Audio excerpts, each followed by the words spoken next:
ಎಲ್ರಿಗೂ ನಮಸ್ಕಾರ. ಏನೇ ಒಂದು ಸುದ್ದಿಗೋಷ್ಠಿಗೆ ಆಗಮಿಸಿರ್ತಕ್ಕಂಥ ನನ್ನ ಸೋದರ ಸಮಾನರಾಗಿರ್ತಕ್ಕಂಥ ಪ್ರಭಾಕರ್ ಅವರೇ, ಹಿರಿಯರು ಪೂಜ್ಯರಾದಂಥ ವರ್ಧಣ್ಣವರೇ, ನನ್ನ ಸ್ನೇಹಿತರು, ನಮ್ಮ ರೋಟರಿ ಸೆಂಟ್ರಲ್ನ ಮಾಜಿ ಅಧ್ಯಕ್ಷರಾಗಿರ್ತಕ್ಕಂಥ ರಮೇಶ್ ಅವರೇ, ಇಲ್ಲಿ ಆಗಮಿಸಿರ್ತಕ್ಕಂಥ ಎಲ್ಲ ಮಾಧ್ಯಮ ಮಿತ್ರರೇ, ಬಹುಶಃ ಇವತ್ತಿನ ಸುದ್ದಿಗೋಷ್ಠಿ ಏನು ಯಾವ ಕಾರಣಕ್ಕೆ ಕರೆದಿದ್ದೇವೆ ಅನ್ನುವಂಥ ವಿಚಾರವನ್ನು ಈಗಾಗಲೇ ಸೂಕ್ಷ್ಮವಾಗಿ ಪ್ರಭಾಕರ್ ಅವರು ಹೇಳಿದ್ದಾರೆ.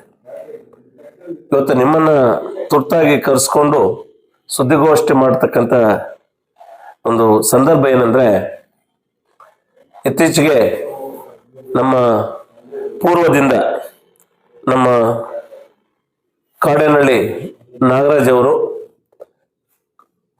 ನಮ್ಮ ಕೋಮಲ್ನ ನಿರ್ದೇಶಕರಾಗಿ ಮತ್ತು ಪಶ್ಚಿಮ ಭಾಗದಿಂದ ನಮ್ಮ ಸಾಮೇಗೌಡರು ಇಲ್ಲಿ ನಿರ್ದೇಶಕರಾಗಿ ಚುನಾಯಿತಗೊಂಡಿರ್ತಕ್ಕಂಥದ್ದು ಪ್ರತಿಯೊಬ್ಬರಿಗೂ ತಿಳಿದಿರ್ತಕ್ಕಂಥ ಒಂದು ವಿಚಾರ. ಆ ನಿಟ್ಟಿನಲ್ಲಿ ಅವರಿಗೆ ಒಂದು ಅಭಿನಂದನಾ ಒಂದು ಸಮಾರಂಭವನ್ನ ನಮ್ಮ ಮುಳಬಾಗಿಲು ತಾಲೂಕು ಹಾಲು ಉತ್ಪಾದಕರ ಸಹಕಾರ ಸಂಘಗಳ ನೌಕರ ವತಿಯಿಂದ ಮತ್ತು ಅವರ ಹಿತೈಷಿಗಳಿಂದ ಮತ್ತು ಎಲ್ಲ ಪ್ರಮುಖರಿಂದ ಒಂದು ಕಾರ್ಯಕ್ರಮವನ್ನ ನಾಳೆ ಅಂದ್ರೆ 9ನೇ ತಾರೀಕು ಜನವರಿ 2026 ಅಮರಜ್ಯೋತಿ ವಿದ್ಯಾಸಂಸ್ಥೆಯಲ್ಲಿ ಒಂದು ಅಭಿನಂದನಾ ಸಮಾರಂಭವನ್ನ ಇಲ್ಲಿ ಆಯೋಜನೆ ಮಾಡ್ಕೊಂಡಿದ್ದೀವಿ. ಸಮಯ ಒಂದು 10ರಿಂದ ಪ್ರಾರಂಭ ಆಗ್ತದೆ. ಅದ್ರ ಜೊತೆಗೆ ನಮ್ಮ ಪೂರ್ವದ ನಿರ್ದೇಶಕರಾಗಿರ್ತಕ್ಕಂಥ ನಮ್ಮ ಕಾಡೇನಹಳ್ಳಿ ನಾಗರಾಜಣ್ಣವರ ಒಂದು ಏನು ಜನ್ಮದಿನವೂ ಕೂಡ ನಾಳೆ ಅವ್ರದ್ದು ಜನ್ಮದಿನ ಆಗಿರೋದ್ರಿಂದ ಆ ದಿನಾಚರಣೆ ಕೂಡ ನಾವು ಆಚರಣೆ ಮಾಡ್ತಾ ಇದ್ದೀವಿ. ಸೊ ವಿಶೇಷವಾಗಿ ಇವತ್ತು ನಮ್ಮ ಕಾಡೇನಹಳ್ಳಿ ನಾಗರಾಜಣ್ಣವರು ಅವರು ವಿವಿಧ ಕ್ಷೇತ್ರಗಳಲ್ಲಿ ತಮ್ಮನ್ನು ತಾವು ಗುರುತಿಸಿಕೊಂಡಿರ್ತಕ್ಕಂಥವ್ರು. ವೃತ್ತಿಯಲ್ಲಿ ವಕೀಲರಾಗಿ ತಮ್ಮ ವೃತ್ತಿಯನ್ನು ಪ್ರಾರಂಭಿಸಿ ತದನಂತರ ರಾಜಕೀಯವಾಗಿ ತಮ್ಮನ್ನು ಗುರುತಿಸಿಕೊಂಡು, ಇದಲ್ಲದೆ ಅವರು ಏನು ಈ ಒಂದು ರಾಜಕೀಯದ ಜೊತೆಗೆ ಒಂದು ವಿದ್ಯಾಸಂಸ್ಥೆಗಳನ್ನು ಸ್ಥಾಪನೆ ಮಾಡಿ ಮಕ್ಕಳಿಗೆ ವಿದ್ಯಾರ್ಜನೆಯನ್ನು ಕೊಡುವಂತ ಒಂದು ಕೆಲಸವನ್ನು ಕೈಗೆತ್ತಿಕೊಂಡು ಅನೇಕ ಕ್ಷೇತ್ರಗಳಲ್ಲಿ ರೋಟರಿ ಸೆಂಟ್ರಲ್ನ ಅಧ್ಯಕ್ಷರಾಗಿ ಅನೇಕ ಒಂದು ಚಟುವಟಿಕೆಗಳಲ್ಲಿ ತಮ್ಮನ್ನು ತಾವು ತೊಡಗಿಸಿಕೊಂಡು ಒಂದಲ್ಲ ಒಂದು ರೀತಿಯ ಒಂದು ನಿರಂತರವಾದಂತಹ ಒಂದು ಸೇವೆಯನ್ನು ಮಾಡ್ಕೊಂಡು ಬಂದಿರತಕ್ಕಂಥವ್ರು. ಆ ಒಂದು ಕೋಮಲ್ನ ನಿರ್ದೇಶಕರಾಗಿ 4ನೇ ಬಾರಿಗೆ ಅವರು ಚುನಾಯಿತಗೊಂಡಿರ್ತಕ್ಕಂಥದ್ದು ನಾವು ಇಲ್ಲಿ ಗಮನಿಸಬಹುದಾಗಿರ್ತಕ್ಕಂಥ ಒಂದು ವಿಚಾರ. ಈಗಾಗಲೇ ಅಧ್ಯಕ್ಷರಾಗಿ ಕೂಡ ತಮ್ಮ ಅಪಾರವಾದಂಥ ಒಂದು ಸೇವೆಯನ್ನು ಮಾಡಿರ್ತಕ್ಕಂಥವ್ರು. ನಮ್ಮ ಬಿ ವಿ ಸಾಮೇಗೌಡರು ಕೂಡ ಒಂದು ರಾಜಕೀಯವಾಗಿ ಬಿ ವಿ ಸಾಮೇಗೌಡರು, ನಾನು, ನಮ್ಮ ಅನೇಕರು ಕೂಡ ನಮ್ಮ ಹಾಲುಂಗು ಹುಸೇನವರ ಒಂದು ಕಟ್ಟ ಒಂದು ಅಭಿಮಾನಿಗಳು. ಯಾಕಂದ್ರೆ ಅವರಿಗೆ ನಾವೆಲ್ಲರೂ ಕೂಡ ಅವರ ಒಂದು ಹಾದಿಯಲ್ಲಿ ಬೆಳೆದು ಬಂದಂಥವ್ರು. ನಮ್ಮ ಹಾಲುಂಗು ಹುಸೇನವರ ಒಂದು ಆಶೀರ್ವಾದದಿಂದ ಅವರು ಯಾರು ನಮ್ಮ ಸಾಮೇಗೌಡರು ಕೂಡ ಜಿಲ್ಲಾ ಪಂಚಾಯತ್ ಸದಸ್ಯರಾಗಿ ಅನೇಕ ಒಳ್ಳೆಯ ಒಂದು ಸೇವೆಯನ್ನು ಮಾಡಿ ರಾಜಕೀಯವಾಗಿ ಬಹಳಷ್ಟು ಒಂದು ಏನು ಒಳ್ಳೆಯ ಒಂದು ಹೆಸರನ್ನು ಮಾಡಿರ್ತಕ್ಕಂಥವ್ರು. ಅವರು ಕೂಡ ಈ ಬಾರಿಗೆ ಪಶ್ಚಿಮ ಕ್ಷೇತ್ರದಿಂದ ಇಲ್ಲಿ ನಿರ್ದೇಶಕರಾಗಿ ಇಲ್ಲಿ ಆಯ್ಕೆಗೊಂಡಿರ್ತಕ್ಕಂಥದ್ದು ನಾವೆಲ್ಲರೂ ಕೂಡ ಗಮನಿಸ್ತಕ್ಕಂಥ ಒಂದು ವಿಚಾರ. ವಿಶೇಷವಾಗಿ ಇವರಿಬ್ಬರ ಒಂದು ಗೆಲುವಿಗೆ ನಮ್ಮ ಬಹುತೇಕ ನಾಯಕರುಗಳು, ನಮ್ಮ ಕಾರ್ಯಕರ್ತರುಗಳು ಎಲ್ಲರೂ ಕೂಡ ಬಹಳಷ್ಟು ಒಂದು ಶ್ರಮ ವಹಿಸಿ ಕೆಲಸ ಮಾಡಿ ಅವರ ಗೆಲುವಿಗೆ ಕಾರಣರಾಗಿದ್ದಾರೆ.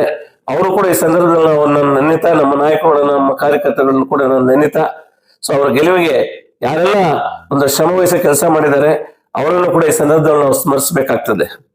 ಸೊ ಆ ನಿಟ್ಟಿನಲ್ಲಿ ಇವತ್ತು 2 ಕ್ಷೇತ್ರಗಳಿಂದ ಏನು ನಮ್ಮ ಕಾಡೇನಹಳ್ಳಿ ನಾಗರಾಜಣ್ಣವರು, ಈ ಕಡೆ ಸಾಮೇಗೌಡರು ಇಬ್ರು ಕೂಡ ಏನು ನಿರ್ದೇಶಕರಾಗಿ ಚುನಾಯಿತಗೊಂಡಿದ್ದಾರೆ. ಅವರು ನಮಗೆ ಒಂದು ಆಶಾಭಾವನೆ ಇದೆ. ಏನಂತ ಹೇಳಿದ್ರೆ, ಏನು ಒಂದು ರೈತರು ಅವಲಂಬಿತವಾಗಿರ್ತಕ್ಕಂಥ ಒಂದು ಇದು ಏನು ಕೋಮಲ್. ಸೊ ಇಲ್ಲಿ ರೈತರಿಗೆ ತಮ್ಮ ಒಂದು ಏನು ಒಂದು ಸಾಮಾಜಿಕ ನ್ಯಾಯವನ್ನು ಒದಗಿಸಿಕೊಡುವಲ್ಲಿ ರೈತರ ಪರವಾಗಿ ಅವರು ಒಳ್ಳೆಯ ಒಂದು ಕೆಲಸಗಳನ್ನು ಮಾಡ್ತಾ ಇರತಕ್ಕಂಥ ಒಂದು ಆಶಾಭಾವನೆ ಇದೆ. ಸೊ ಆ ನಿಟ್ಟಿನಲ್ಲಿ ರೈತರಿಗೆ ಉಪಯುಕ್ತಕರವಾದಂತಹ ಒಂದು ಕೆಲಸಗಳನ್ನು ಕೈಗೆತ್ತಿಕೊಂಡು, ಸೊ ಅವರ ಏನು ಜವಾಬ್ದಾರಿ ಕೊಟ್ಟಿದ್ದೀವಿ ಅದನ್ನು ಸಕ್ರಮವಾಗಿ ನಡೆಸ್ಕೊಂಡು ಹೋಗ್ತಾರೆ ಅಂತಕ್ಕಂಥ ಒಂದು ಆಶಾಭಾವನೆ ಕೂಡ ಇದೆ. ಸೊ ಆ ನಿಟ್ಟಿನಲ್ಲಿ ನಮ್ಮ ನಾಗರಾಜಣ್ಣವರು ಕೂಡ ತಮ್ಮ ಜನ್ಮದಿನವನ್ನು ನಾಳೆ ಆಚರಿಸ್ಕೊಳ್ತಾ ಇದ್ದಾರೆ. ನಾನೆಲ್ಲರೂ ಕೂಡ ನಮ್ಮ ಪಕ್ಷದ ನಾಯಕರುಗಳು, ನಮ್ಮ ಗೌರವಾನ್ವಿತ ನಮ್ಮ ಎಲ್ಲ ಕಾರ್ಯಕರ್ತರು, ಅದರಲ್ಲಿ ವಿಶೇಷವಾಗಿ ಪಕ್ಷಾತೀತವಾಗಿ ಎಲ್ಲರೂ ಕೂಡ ಬಂದು ಅವರಿಗೆ ಒಂದು ಜನ್ಮದಿನದಲ್ಲಿ ಒಂದು ಪಾಲ್ಗೊಂಡು ಅವ್ರಿಗೆ ತಾವೆಲ್ಲರೂ ಕೂಡ ಆಶೀರ್ವಾದ ಮಾಡಬೇಕು ಅಂತ ಕೂಡ ತಮ್ಮಲ್ಲಿ ನಾನು ಮನವಿ ಮಾಡ್ತಾ, ಸೊ ನಾನು ಮಗದೊಮ್ಮೆ ನಾನು ವಿಶೇಷವಾಗಿ ತಾಲೂಕಿನ ಜನತೆಯಲ್ಲಿ ನಾನು ಮನವಿ ಮಾಡ್ಕೊಳ್ತಕ್ಕಂಥದ್ದು ಏನು, ನಾಳೆ ಒಂದು ಕಡೆ ಅಭಿನಂದನಾ ಸಮಾರಂಭ, ಮತ್ತೊಂದು ಕಡೆ ನಮ್ಮ ಏನು ಕಾಡೇನಹಳ್ಳಿ ನಾಗರಾಜ್ ಒಂದು ಜನ್ಮದಿನ ಒಂದು ಕಾರ್ಯಕ್ರಮವನ್ನು, ಎರಡೂ ಕಾರ್ಯಕ್ರಮ ಏನು ಆಯೋಜನೆ ಮಾಡ್ಕೊಂಡಿದ್ದೀವಿ, ಈ ಕಾರ್ಯಕ್ರಮಕ್ಕೆ ಪಕ್ಷಾತೀತವಾಗಿ ಎಲ್ಲರೂ ಕೂಡ ಬಂದು ಸೊ ಅವರನ್ನು ಆಶೀರ್ವದಿಸಬೇಕು, ಸೊ ಅವರನ್ನು ಅಭಿನಂದಿಸಬೇಕು ಅಂತ ಕೂಡ ಈ ಸಂದರ್ಭದಲ್ಲಿ ನಾನು ಹೇಳ್ತಾ, ವಿಶೇಷವಾಗಿ ನಮ್ಮ ಕಾಡೇನಹಳ್ಳಿ ನಾಗರಾಜ್ ಅವರ ಒಂದು ಜನ್ಮದಿನದ ಅಂಗವಾಗಿ ಇವತ್ತು ರಕ್ತದಾನ ಶಿಬಿರವನ್ನು ನಮ್ಮ ರೋಟರಿ ಸೆಂಟ್ರಲ್ ವತಿಯಿಂದ ಏನು ಆಯೋಜನೆ ಮಾಡ್ಕೊಂಡಿದ್ದಾರೆ. ಸೊ ಯಾಕಂದ್ರೆ ರಕ್ತದಾನ ಒಂದು ಮಹಾದಾನ. ಸೊ ನಾವು ರಕ್ತದಾನ ಮಾಡಿದ್ರೆ ಕ್ಲಿಷ್ಟಕರವಾದಂತಹ ಒಂದು ಸಂದರ್ಭದಲ್ಲಿ ಒಂದು ರಕ್ತದ ಅವಶ್ಯಕತೆ ಇದ್ದಾಗ ಸೊ ಅದನ್ನ ನಾವು ರಕ್ತ ಕೊಟ್ಟಾಗ ಅದು ಎಲ್ಲೋ ಒಂದ್ ಕಡೆ ಯಾರಿಗೋ ಒಂದ್ ಕಡೆ ಉಪಯೋಗ ಆಗ್ತದೆ. ಸೊ ಅದಕ್ಕಾಗಿ ತಾವು ವಾಲಂಟರಿ ಆಗಿ ಬಂದು ಈ ರಕ್ತದಾನ ಶಿಬಿರದಲ್ಲಿ ಪಾಲ್ಗೊಂಡು ಸೊ ಅದಕ್ಕೂ ಕೂಡ ತಮ್ಮ ಒಂದು ಸಂಪೂರ್ಣವಾದಂತಹ ಒಂದು ಬೆಂಬಲವನ್ನು ಕೊಟ್ಟು ಈ ರಕ್ತದಾನ ಶಿಬಿರವನ್ನು ಕೂಡ ತಾವೆಲ್ಲರೂ ಕೂಡ ಯಶಸ್ವಿ ಮಾಡಿಕೊಡ್ಬೇಕು ಅಂತ ತಾಲೂಕಿನ ಜನತೆಯಲ್ಲಿ ಮಗದೊಮ್ಮೆ ನಾನು ಕೇಳ್ಕೊಳ್ತಾ, ಏನು ನಾಳೆ 9ನೇ ತಾರೀಕು ಅಂದ್ರೆ ಶುಕ್ರವಾರ ಒಂದು 10 ಗಂಟೆಗೆ ಅಮರಜ್ಯೋತಿ ವಿದ್ಯಾಸಂಸ್ಥೆಯಲ್ಲಿ ಈ ಒಂದು ಅಭಿನಂದನಾ ಸಮಾರಂಭ ಏನಿದೆ ಮತ್ತು ಅವರ ಕಾಡೇನಹಳ್ಳಿ ನಾಗರಾಜ್ ಅವರ ಒಂದು ಹುಟ್ಟುಹಬ್ಬ ಏನು ಆಚರಣೆ ಮಾಡ್ತಾ ಇದ್ದೇವೆ, ಅದಕ್ಕೆ ಎಲ್ಲರೂ ಕೂಡ ಆಗಮಿಸಿ ಈ ಕಾರ್ಯಕ್ರಮ ಯಶಸ್ವಿ ಮಾಡ್ಕೊಡ್ಬೇಕು ಅಂತ ಎಲ್ಲರನ್ನು ಕೂಡ ನಾನು ಮನವಿ ಮಾಡಿ ನಾನು ನನ್ನ ಮಾತುಗಳನ್ನು ಹೇಳ್ತಾ, ವಿಶೇಷವಾಗಿ ತಾಲೂಕಿನ ಹಾಲು ಉತ್ಪಾದಕ ಸಹಕಾರ ಸಂಘಗಳ ನೌಕರರು ಏನಿದ್ದಾರೆ ಅವರು ಏನು ಬಹಳಷ್ಟು ಮುತುವರ್ಜಿ ವಹಿಸಿ ಈ ಕಾರ್ಯಕ್ರಮವನ್ನ ನಡೆಸ್ಕೊಡ್ತಾ ಇದ್ದಾರೆ, ಅವರು ಕೂಡ ಈ ಸಂದರ್ಭದಲ್ಲಿ ನಾನು ವಿಶೇಷವಾದಂತ ನನ್ನ ನಮನಗಳನ್ನು ಹೇಳಿ ನನ್ನ ಮಾತನ್ನು ಮುಗಿಸ್ತಾ ಇದ್ದೀನಿ.